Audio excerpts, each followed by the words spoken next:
what's up mga tre? Another video for vlog. So nandito tayo ngayon sa SM Baguio. Hintayin natin si YouTuber na Baguio, Carino Brutal. So hintayin natin siya. Sabi ko nandito na tayo. Siya talaga yung pinuntahan natin dito.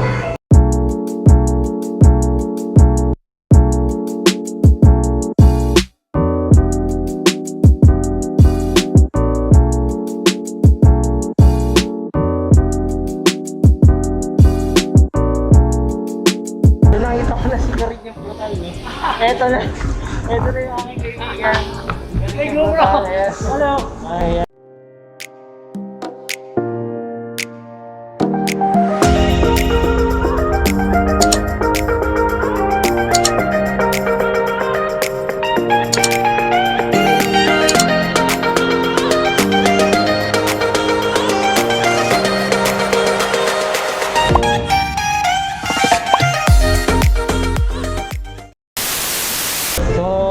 Ito si Keje, kaibigan natin siya for share ka. Wow! So, dahil sa kanya nabuong friendship, siya tiga dito talaga sa Baguio.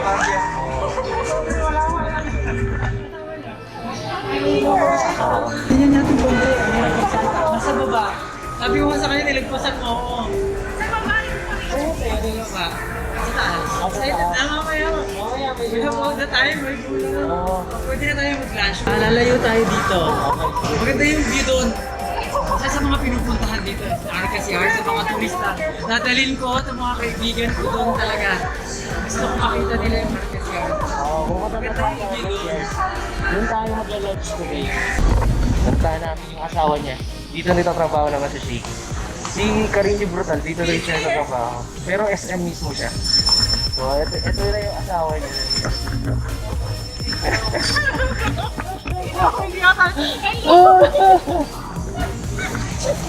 Ang sexy mo man eh! Oo.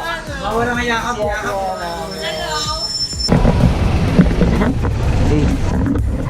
Kaya namin sa taxi. Punta kaming Arcas Yard. Hey.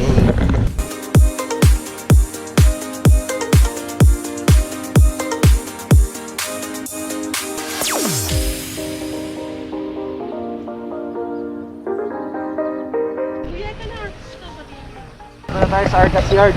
So dito tayo magla-lunch today.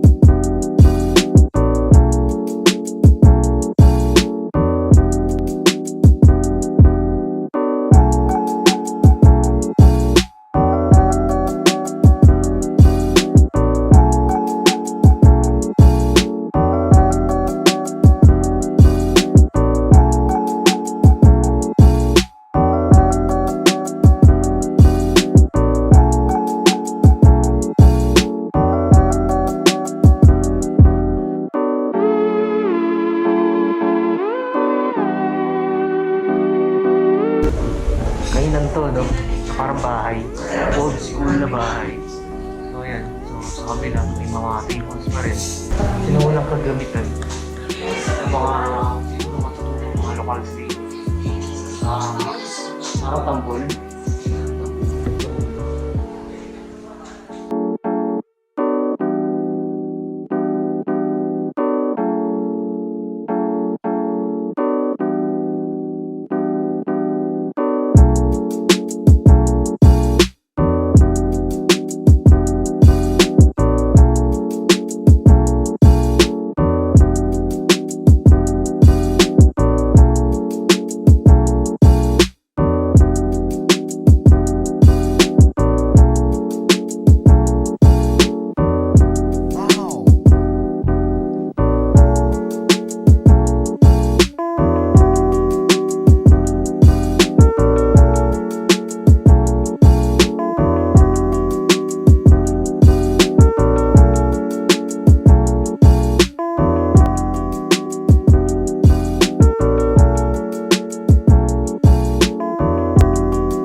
dito, Doctopay. Doctopay. Doctopay, ayan.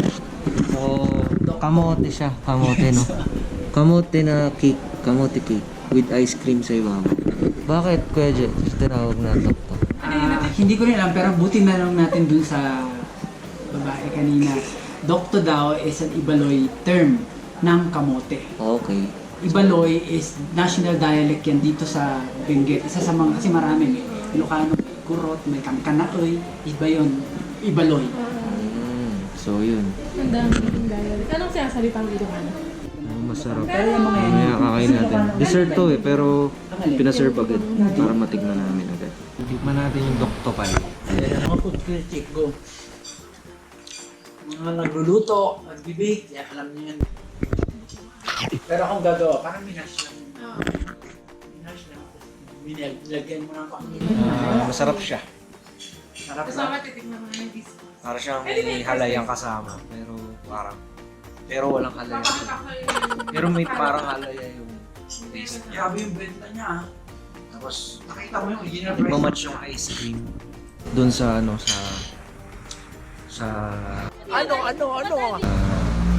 sa mismong cake, sa mismong kamote. Tapos may crunch na parang breadcrumbs. No? Parang graham. Something. So yan, parang may graham sa ilalim. Kaya hindi ako Then ice cream, vanilla ice cream. Tapos ito yung pinaka-kamote niya. Pero yung kamote niya, iba yung lasa. Parang may halaya. Ganun. Sabi sa'yo Sarap. eh. 1,099, 1,100. Sarap talaga. Sabi sa'yo eh. Yung Overpriced patong nga. Kaya, Yung kaibigan ko pinatulong. Alright. Nice. Sabi nga eh. Malapit sa Saka atin. bagyo pa naman ng pangga. Vamos ano. okay, so dumating na yung lunch natin for today. Ito tawag nila dito is Bistek Tagalog, Alabagyo. Steak. Tapos ito, ano tawag dito? Bangus a la pobre. No, ala pobre ng Bagyo. Yan, bangus ala pobre ng Bagyo. Ano lang mo?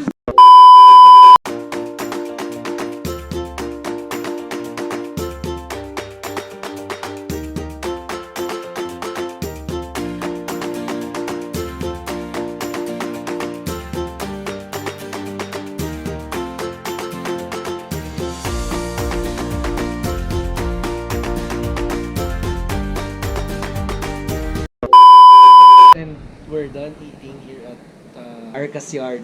And maraming salamat kay Carino Brutal sa pagdala sa amin dito. Panalo, sulit-sulit. Masarap na mga pagkain. Lalo na yung cake. Ano yun? Doctopay.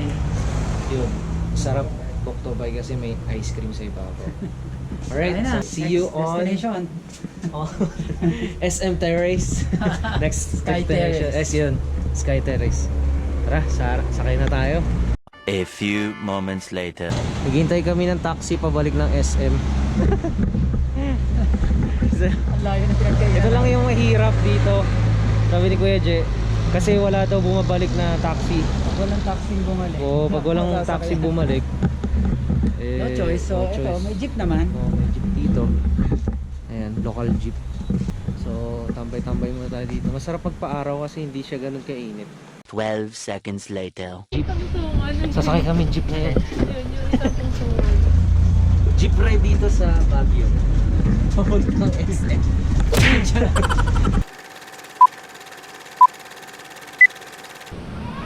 Welcome to SM City Baguio.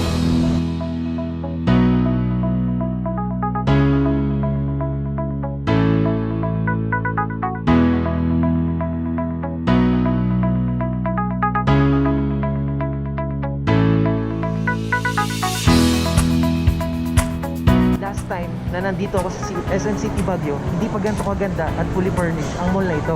So ngayon, gumawa sila ng isang pwede nating tambayan na lugar sa taas. Ang tawag nila dito ay SM Terrace. Atin itong pupuntahan ngayon. So let's go!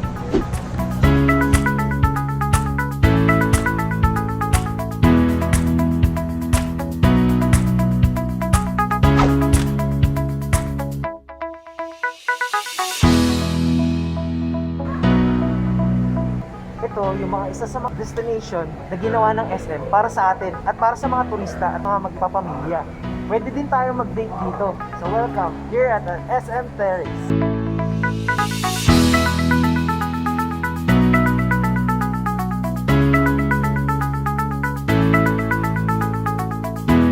Ganda dito kasi ginawa ng SM to para sa mga turista at para sa mga lokal ng Baguio.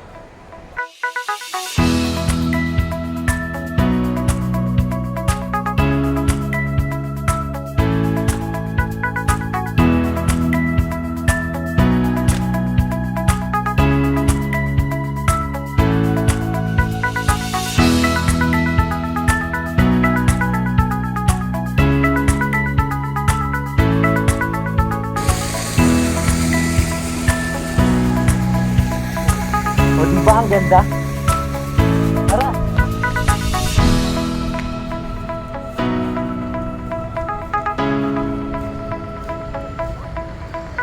Dito naman, overlooking ng Baguio City. So makikita nyo lahat dito. Nandito ang University of Cordilleras, Burnham Park, and Burnham Lake, and ang kabuuan ng Baguio City.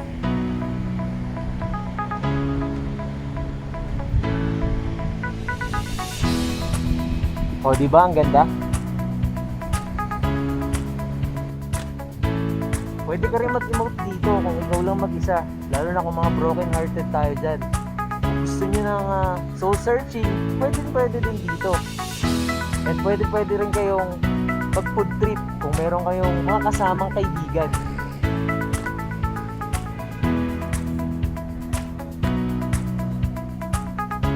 Meron din silang mini stage dito. Siguro, binisign nila to para sa mga performers. Pero sa ngayon, dahil merong pandemic, hindi nila masyadong nagagamit. Diba? Ang ganda.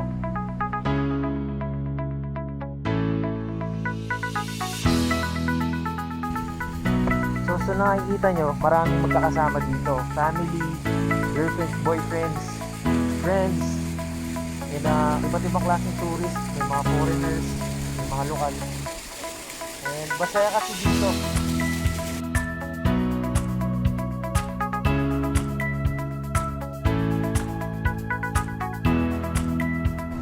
Ang ganda, di ba? Perfect for family and dating.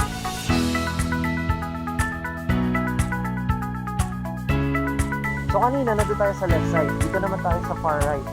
So makikita nyo dito, andito yung mga playgrounds para sa mga kids. So tingin ko pwede dito sa mga matatanda.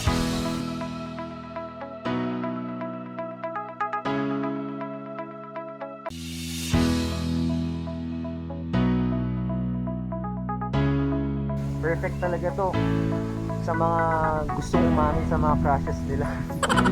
Itong lugar na to.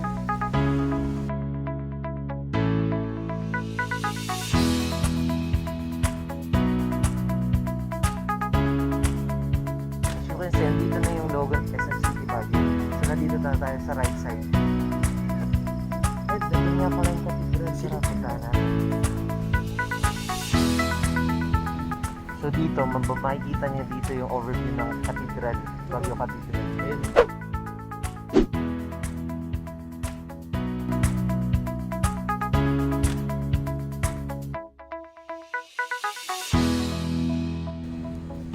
Diba? Overview pa rin ng Baguio City yan. So nandito yung part ng night market, mapupuno na yan.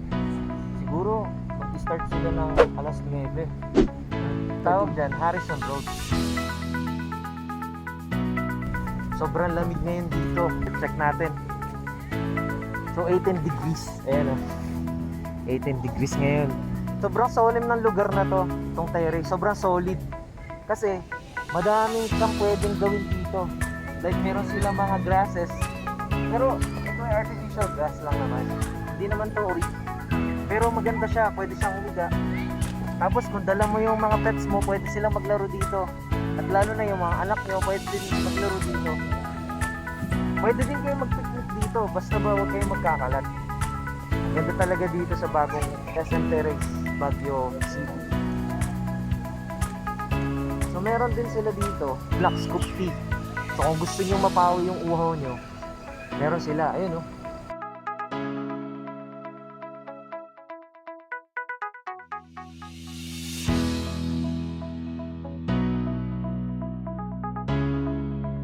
sa mga plantitas natin dyan. Meron din sila dito sa Avon Garden City. Pwede kayong mamili ng mga plants sa kanila.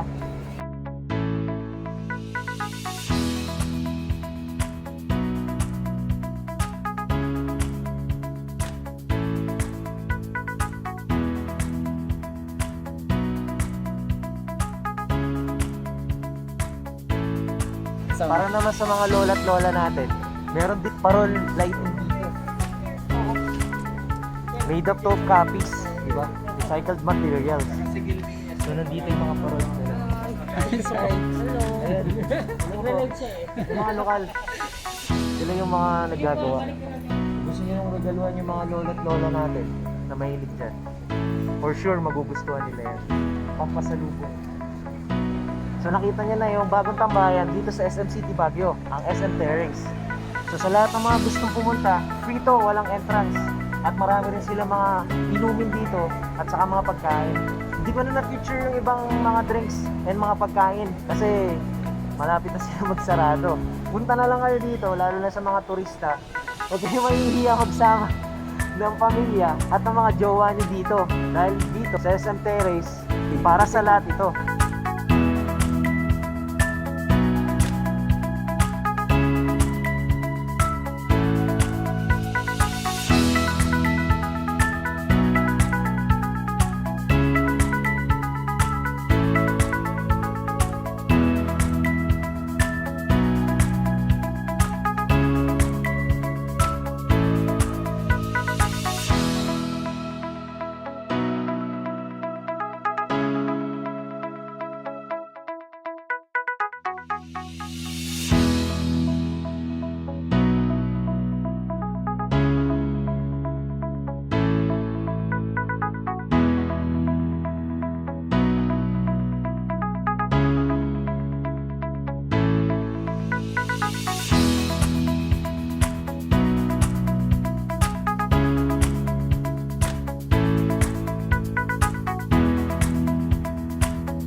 So that's it. Maraming salamat sa aking partner, Carino Brutal. Follow nyo rin siya sa Facebook and YouTube. Don't forget to like, share, and subscribe.